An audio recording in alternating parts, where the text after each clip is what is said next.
So what I'm going to do right now is I'm going to crunch 1400 years of Islamic history in 5 minutes and make it as exciting as I can possibly make it, because I hated history when I was a little girl. At this age, I appreciate history. And now I understand why they say those who don't learn from history are doomed to repeat it.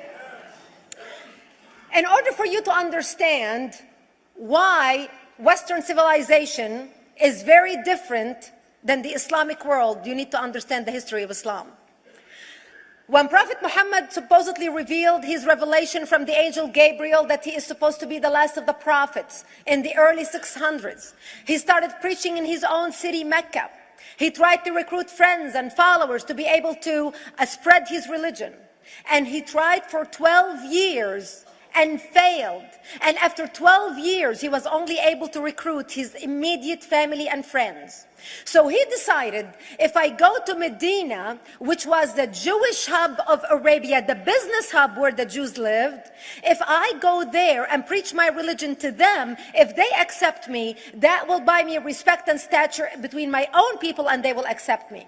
So Prophet Muhammad started borrowing a lot from the Old Testament to make his religion more palpable to the Jews, to make it a lot similar. This is why you see a lot of similarities between Judaism and Islam. For example, Jews don't eat pigs, Muslims don't eat pigs. Jews pray a few times a day, Muslims pray a few times a day. Jews fast on Yom Kippur, Muslims fast on Ramadan. And this is why you started seeing a lot of good writing in the beginning of the Quran when Prophet Muhammad was saying all the good things about the people of the book. He took his message and went to Medina trying to recruit the Jews, talking about the people of the book, talking about how similar the two religions are. When they refused to accept him and follow him as the last of the prophet, that's when he turned against them and started killing them and started expelling them. That's when Islam went from a spiritual movement for the first 12 years of Islam into a political movement cloaked in religion after the year of the Hijrah, after Muhammad went to Medina and the Jews did not accept him. He became a military warrior and declared war on them and started expelling them.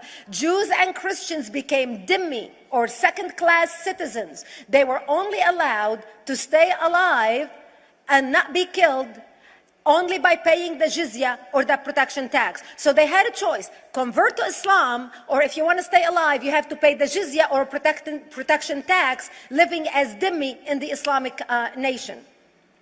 Christians and Jews could not ring church bells. Jews could not blow the shofar. Christians could not ring church bells. They could not pray publicly. Christians and Jews could not gather together and build new churches or new temples. And the way they paid the jizya, or the protection tax, was in a monthly ceremony where they would get together downtown and the Jew would kneel on his knee and hand his goods to the mullah, who would take the goods as the price for buying the protection. And in many areas, Jews and Christians were given necklaces to wear as a receipt that they paid their jizya, or their protection tax. Jews considered najis under Islam. Najis is bodily fluid. Najis is garbage. Najis is dogs. Najis is dirty. So Christians and Jews were treated as second-class citizens. Islam continued to grow. As Islam grew, more people became dhimmi, or second-class citizens.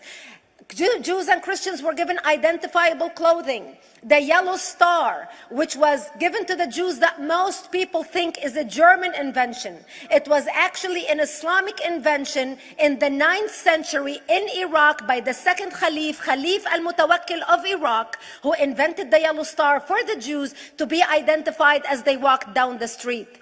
Because Jews were considered najis, if a Muslim man or a Jew walked on the same side of the street, the Jew had to cross the other side so the Muslim man can walk, so he's not dirtied by the filth of the Jew. Christians were given the zunar, the belt, which most of you men are wearing right now. That was an Islamic invention for the Christians. Islam continued to grow. They went all the way to Jerusalem. They conquered Jerusalem. Christians couldn't ring their church bells in Jerusalem. The Pope in Rome in 1090 told the Christians, how could you sit idly by and allow your brethren to suffer like this in the Holy Land? You need to go liberate the Christians. You need to go help the Christians. That's why the Crusaders were launched. The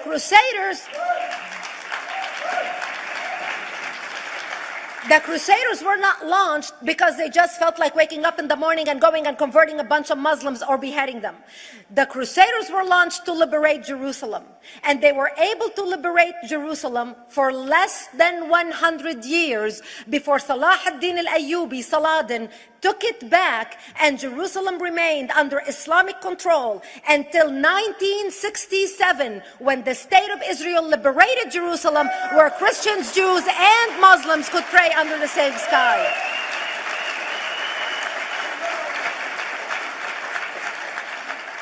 The Crusaders continued fighting Islam, and for 300 years they tried and failed. And by the 1300s, the Crusaders disappeared because they could not win against Islam. Islam continued to expand. They went all the way to Central Europe. They went all the way to China. They went to India. They conquered Spain. They changed the name of Spain from Spain to Andalusia.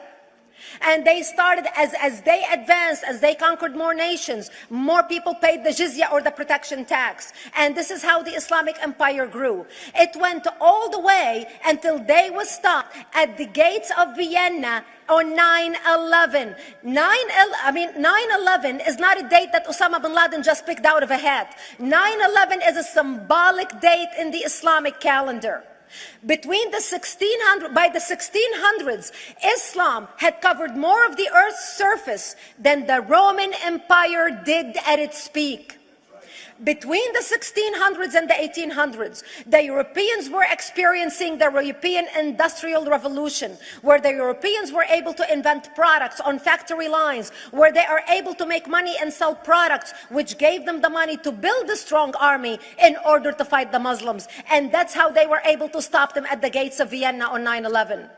The Europeans started the pushback against Islam. They pushed them out of Europe. They pushed them out of all the way to the Middle East and North Africa. By 1924, the Islamic Empire ended. In 1924, the Islamic Caliphate ended in Turkey by President Ataturk, who was a secularist.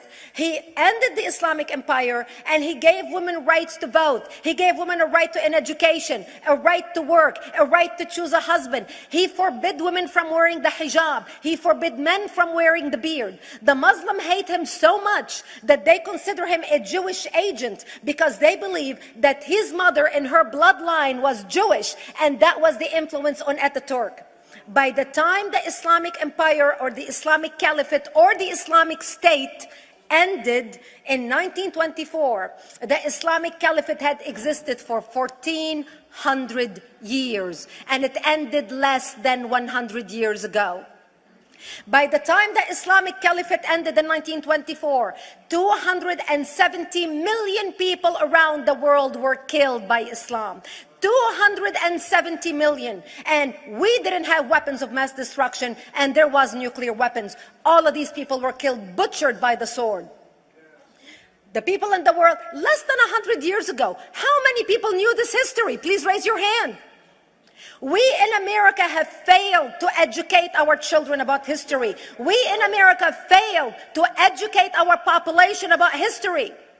Our children in high school, you take any 17, 16-year-old kid, 18-year-old kid, and ask them about World War II. They can't even tell you what happened in World War II. For them, it's ancient history, and we still have our World War II veteran walking among us. That's how little we know of history.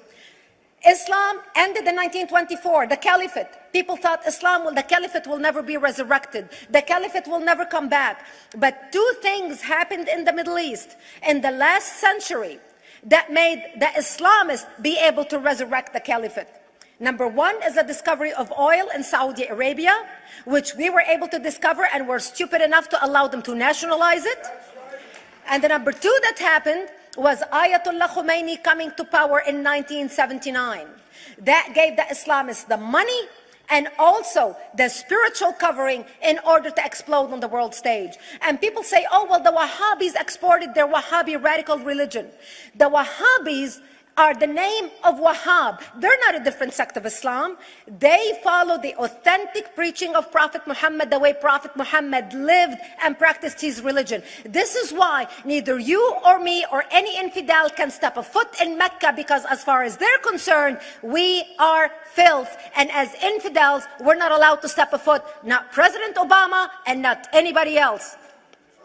As a matter of fact, Al-Qaeda used to use Saudi Arabia and its success as an excuse to recruit members, as the example to show them how Allah has blessed Saudi Arabia because of the way they adhere to the tenets of Islam.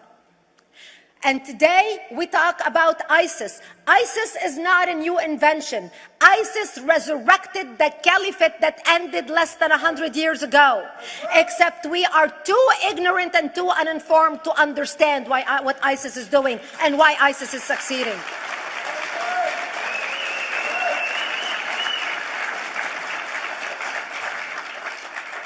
Two things you need to understand about Islam and the principles of war in Islam. One is the law of Taqiyya, which means lying and deception. It means that a Muslim man can lay his hand on the Quran and swear that he is telling the truth, knowing that he is lying, but also knowing that the Quran will forgive him because he is advancing the cause of Islam. The second thing you need to know about is that the Treaty of Al-Hudaybiyah, which is an Islamic principle of war and a model on how to deceive your enemy when you have to sign peace treaties with your enemy. And it is based on an example by Prophet Muhammad.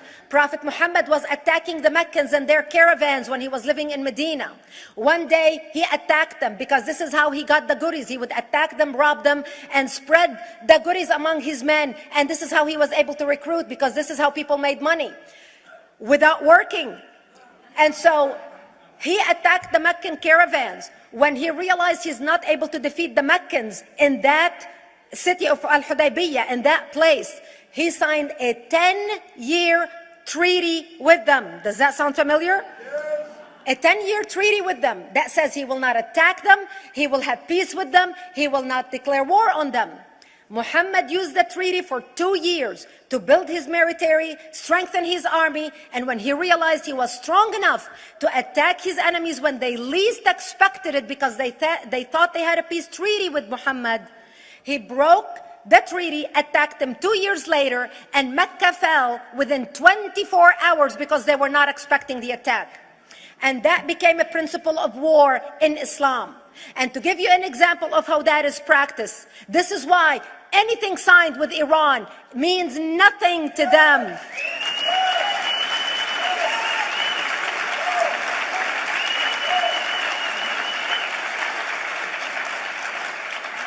And to give you an example of how this law has been put to use in recent history, Yasser Arafat, who's not an Islamist, but he is a Muslim, met with the Israelis and signed the Oslo Accord in 1993. Remember all the handshaking at the lawn of the White House?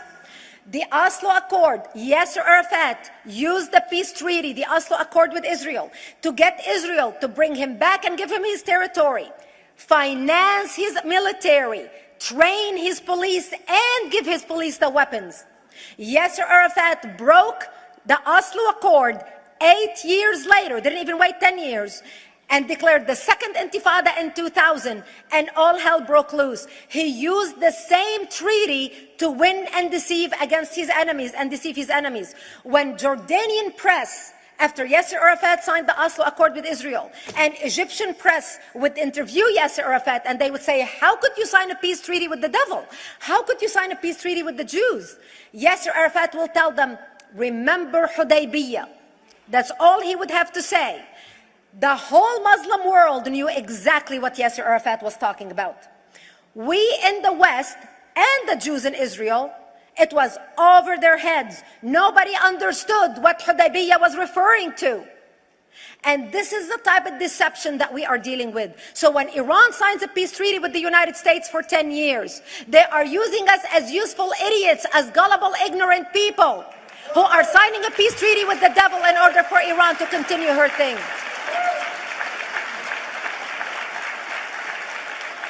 That is why it is so important to be wise about who we're going to put in the White House next year.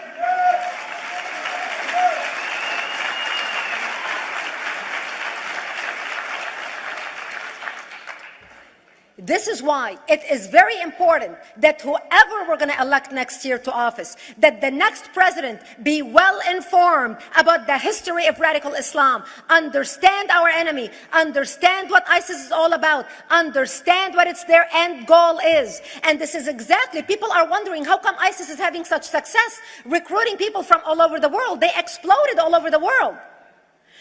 The Pew Research did a poll, and of course the Pew Research is not Brigitte Gabriel, is not Fox News, is not Tony Perkins. The Pew Research did a poll in 2013 when they went around the world and interviewed Muslims from Islamic countries all over the world. And they asked them two questions. Would you like to have Sharia law as the law of your country? And would you like to see the Islamic Caliphate? And remember, this was in 2013, before ISIS.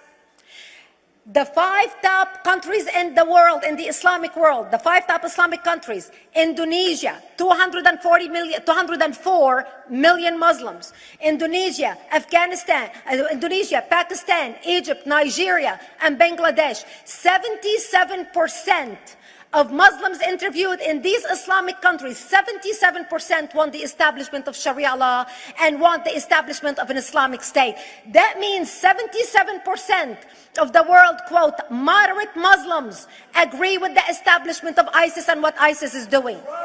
Let's not fool ourselves.